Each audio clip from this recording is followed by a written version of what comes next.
Pyramid pyramid pyramid क्या है pyramid? आखिर क्यों दुनिया इसको रहस्य में छुपा है बोलते हैं?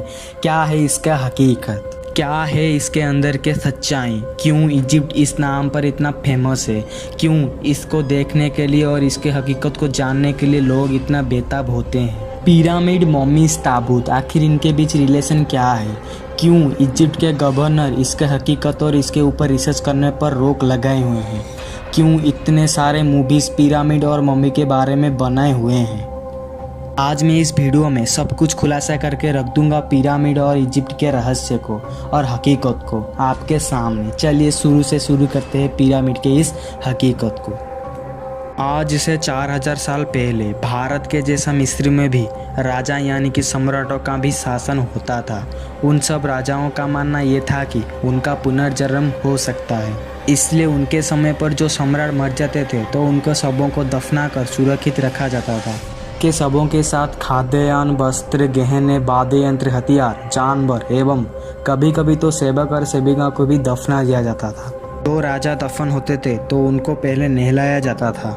उनका हर प्रतिदिन जो काम होता था उसको वो करते थे और मंत्र पाठ करके उनके दो हाथों को ऐसे क्रॉस करके रख दिया जाता था और सफ़ेद कपड़े पर कसकर लपेट दिया जाता था और एक ताबूत में सब रख कर दफन कर देते थे और उस दफन यानी कि शवों को बोलते थे ममीज़। उस ताबूत को कोई ना खोल पाए और उसको किसी को ना मिले, इसलिए पहले ट्रायंगल जैसा बड़े बड़े पत्थर को रख कर समाधि बनाया जाता था और उसको बोलते थे पिरामिड। ये तो हुआ पिरामिड के मकसद यानी कि कहानी। आपके मन में आखिर ये सवाल जरूर आता होगा कि पिरामिड का शुरू किसने यानी कि किस राजा ने किया। तो अभी आपने जान चुके हैं कि पिरामिड क्या है।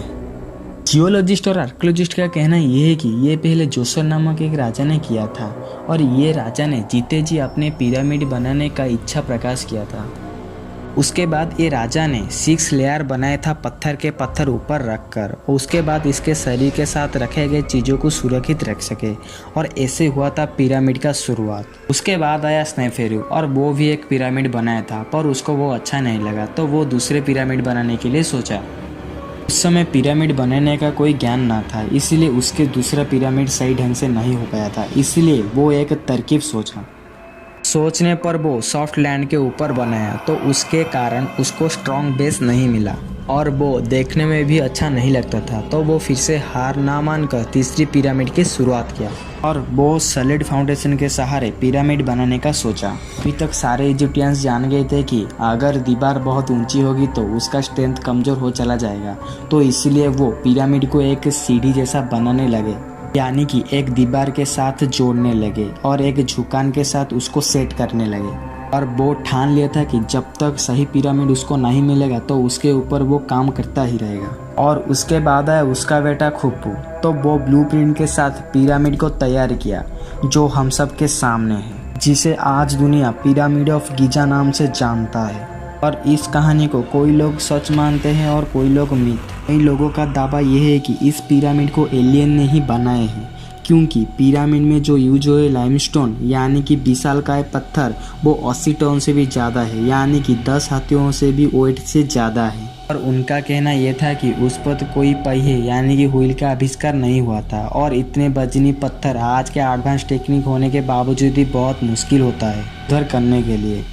पर उस वक्त 25 लाख से भी ज़्यादा पत्थर कैसे इतनी बारीकी से लगाए हुए हैं। इजिप्ट के कुछ पिरामिड के कलाओं में भी एलियन होने का जिक्र है और चित्र यानी कि आर्ट में भी पिरामिड के जैसे यूएफओ बना है। और पुराने यानी कि ओल्ड इजिप्टियंस का कहना यह है कि एलियन पहले यहाँ पर आए थे और उस वक्त उनको यहाँ पर देवता के जैसा पूजा करा जाता था। ये भी कहा जाता था कि ये सब पिरामिड बनाए हुए हैं कि फिर से अगर वो यहाँ पर आए तो इस जगह को पहचान सके। और एक बात यह है कि ये पिरामिड इजिप्ट के अलावा भी सूडान, पेरू, मैक्सिको, इराक, रोम, चाइना, स्पेन, बोलीविया आदि जगह पर भी मौजूद है। पर हैरान करने वाली बात यह है कि ये सब एक जैसे ही दिखते हैं, मानो कि कोई फुल्ली एडवांस टेक्निक आज से बहुत ज़्यादा एडवांस टेक्निक्स ने किया हो। पर उस वक्त इस टेक्निक के बारे में सोचना भी मानो भी कोई सपना है। पिरामिड का एक और रहस्य ये है कि ये धरती के बीचों बीच ही एक पिरामिड बना है, मानो कि कोई प्लैनेट यानी कि कोई ग्रह से ही देखकर अंदाज़ा लगाकर हमारे धरती पर ऐसे ही पिरामिड बनाए हुए हैं। ये तो सब रहा पिरामिड की हकीकत, पर अभी आपके मन में ये इच्छा जरूर आता होगा कि आखिर ये पिरामिड के अंदर क्या है। वैज्ञानिक शोध करने के बाद उनको पता चला था कि इसके अंदर 3 लाख से भी ज़्यादा चैम्बर्स हैं, यानी कि 3 लाख से भी ज़्यादा रूम्स है।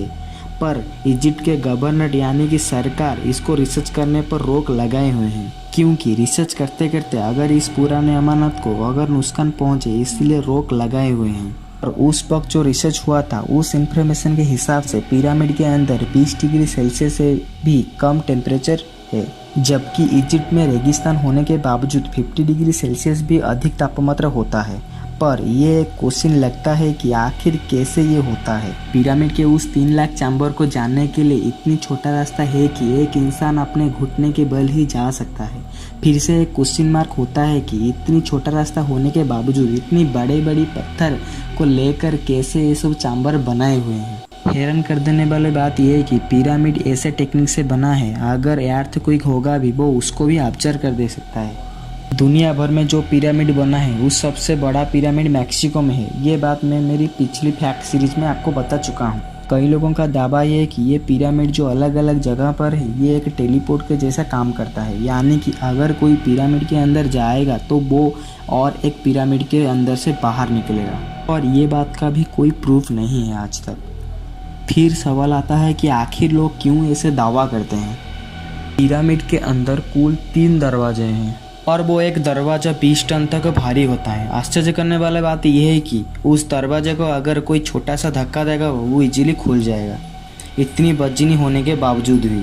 आज इस वीडियो में बस इतना ही। मैं शेखर आपके लिए कुछ और इंटरेस्टिंग और यूनिक फैक्ट्स लेकर फिर आऊँगा। अगर आपने अभी तक मेरे इस चैनल को सब्सक्राइब किया है तो थैंक यू सो मच, नहीं किया तो सब्सक्राइब कर लेना, क्योंकि मेरे इस चैनल में अपलोड किए गए पहली वीडियो आपके पास तुरंत पहुँचे। मैं फिर मिलूंगा एक नई वीडियो नए के साथ। Thanks for watching this video.